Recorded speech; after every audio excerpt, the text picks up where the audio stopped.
In this lesson, we will learn another group of Russian nouns which are not following the general scheme of building a plural. I will write them to you and try to recognize the pattern. And well, this lesson will be also very useful because we will give certain words, we will learn certain words which represent a religious belongingness and nationality, so quite useful to describe yourself. Again, singular form and plural form of those words. First one, let's take Christian. Christian is христианин. Х, ри, с, ти, а, нин. Христианин.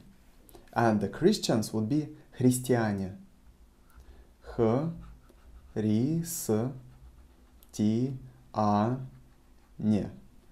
Христиане, Christians. Христианин, Christian. Can you hear the way I'm pronouncing the letter combination tia? Tia. Христианин. Христиане. And another word, which will probably be misleading, is крестьянин. Крестьянин is peasant. К, ре, с, т, я, нин. Крестьянин. And the plural peasants would be крестьяне. К, ре, с, т, я, не. Peasants. Why am I giving this two words, one after another? Because it will show you the pronunciation. Tia and tia. It's a good way of exercising small phonetical lesson. You can pronounce it the way you read it.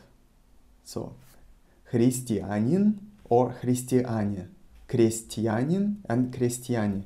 Both ways are more or less replaceable.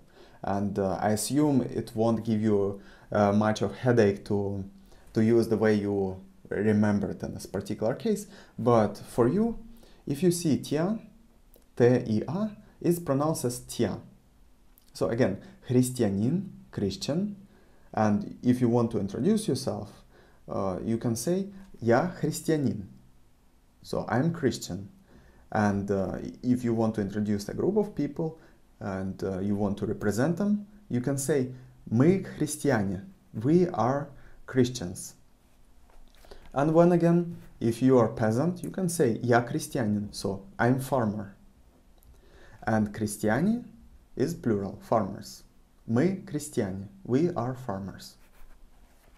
Now, мусульманин. Мусульманин is Muslim. Му, су, л, ма, нин. Мусульманин. And the plural would be мусульмане. Му, су, л, ма, не. Мусульмане, Muslims. Мусульманин is Muslim. Мусульмане, Muslims. Россиянин. Ро, с, и, я, нин. Россиянин. Россиянин is the citizen of Russia. And россияне, plural of citizens. Ро, с, и, я, не. Россияне. Citizens of Russia. If you hear русский, русский represents the ethnicity, the Russian ethnicity. And россиянин is the citizen of Russia. All of the Russians are россияне, all of the citizens of Russia, all of the ethnicities in Russia are россияне. They are citizens of Russia. But among Russians, there are different nationalities, different ethnical backgrounds. So, and Russia is the multicultural and multinational country. So there is no nationalistic background to this. It's just one of the nationalities within Russia is called русские. But all Russians are россияне. And in this lesson, we will learn another nationality. So here, let's go with English. Englishman. Англичанин. Ан, г, ли, ча, нин. Англичанин. Англичанин is Englishman. And plural of English would be англичане. Ан, Г, ли, ча, не. Англичане. English. Датчанин is Danish. Да, т, ча, нин. Датчанин. English. Danish. And plural of Danish would be Danes. Датчане. Да, т, ча, не. Dance. And датчанин is Danish. Danish person. Now, гражданин. Гражданин is citizen. Г, ра, ж, да, нин. Гражданин, citizen. And plural would be граждане. Г, ра, ж, да, не. Граждане. Армянин is Armenian. Ар, мя, нин. Армянин. And the plural would be армяне. Ар, мя, не. Армяне. Цыган. Цыган is gypsy. Gypsy as Roma. Цыган. Цыган. And the plural would be цыгане. Цыгане. Цыгане and цыган. Цыгане, gypsies, and цыган is gypsy. So, about the political correctness of цыган and цыгане. As far as I know, in Russian language, цыган is a part of the literal language. So, in literature, you will find цыган. However, the political correctness switches a little bit, and цыгане are getting called more and more Sinti and Roma. But in Russia, there is no political incorrectness of saying цыган, at least not now. So again, let's go through the words because they are important. Христианин and христиане. Христианин is Christian and христиане Christians. Крестьянин is peasant or farmer, and крестьяне peasants. The difference between two words basically is in х and к. Христианин, крестьянин. Христиане, крестьяне.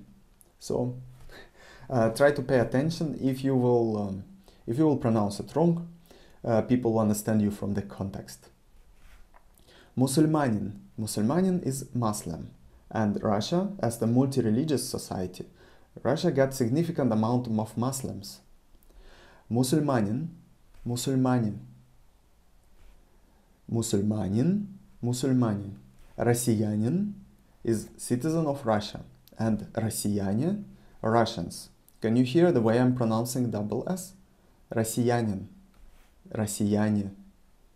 Россиянин, Россияне. Double S becomes one S in the pronunciation. Англичанин, English, Englishman. Англичанин, the plural of Englishman. Датчанин, citizen of Denmark. And датчане, the plural, Danes. Гражданин, citizen. And граждане, citizens. Гражданин, граждане. Армянин, Armenian, армяне. Here, in all of those words, we got either ане or яне endings. Ане, яне. Ане, ане, ане, яне. So, армянин, армяне. Цыган, цыгане. Gypsy, gypsies. So now we can work on a general pattern, on the structure, what is going on here. I hope you realize that the possible endings for plural are ане or яне. And the singular words, the words where we will use endings ане and яне, ending in nin. All of the words are ending in nin except for цыган. Цыган is an exception. So we got words ending in nin, and the plural ends in ане.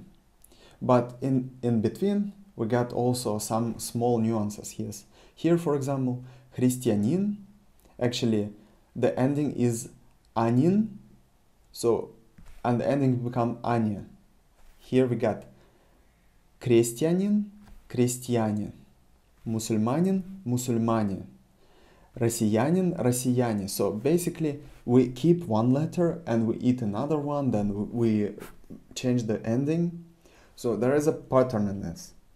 And the pattern is logical, but how logical it is to learn it, to memorize it, I'm questioning this. So for you to know, basically, if you got in singular ending nin, then in plural the ending will be ane or yane. So in plural. Try to memorize the logic, so no, not the logic, but the sound of the language. Христианин, христиане, крестьянин, крестьяне, мусульманин, мусульмане, россиянин, россияне. So there is a melody in this. And as a beginner, I would suggest to you memorize the sound and try to understand the logic. And well, in certain cases, learn it by heart, because for example, if you're Englishman, so learn англичанин, англичане. And England would be Anglia. It is very important for you to know because you will describe yourself in Russia. However, in the long run, I'm planning to give in more advanced lessons, in more advanced sessions of Russian Online University, also nuanced rules about different patterns of building plural and of all other concepts. Because once you advance in the Russian language, you will come to me and you will ask, well, now I need some certain rules. I need to learn a little bit more about this and this concept. And this is basically your development as the language learner. First, you need to start from the basics. First, you need to start speaking. And at some point, you will be able to speak with high proficiency, with choosing particular rule at particular place. And maybe you will come even to the point where you use everything intuitively, as actually Russians are doing. Because for Russians, for example, many of the rules I'm presenting to you are not existent. So if you will ask a random Russian on the street, not a linguist, how will you build a certain concept in the Russian language? They will probably tell you an example, and they will tell you the particular word you want to know, but they won't be able to explain you the rule. Why is it so? Well, because Russians are not learning Russian as the language for foreigners. The foreigner language, like foreigner Russian, is different from the Russian Russian. Russians are learning it from the school and from their parents. They already got this sounds, the structure, and basic foundation inside their heads. They learned it as babies, as children, and they're developing their language in a different way as you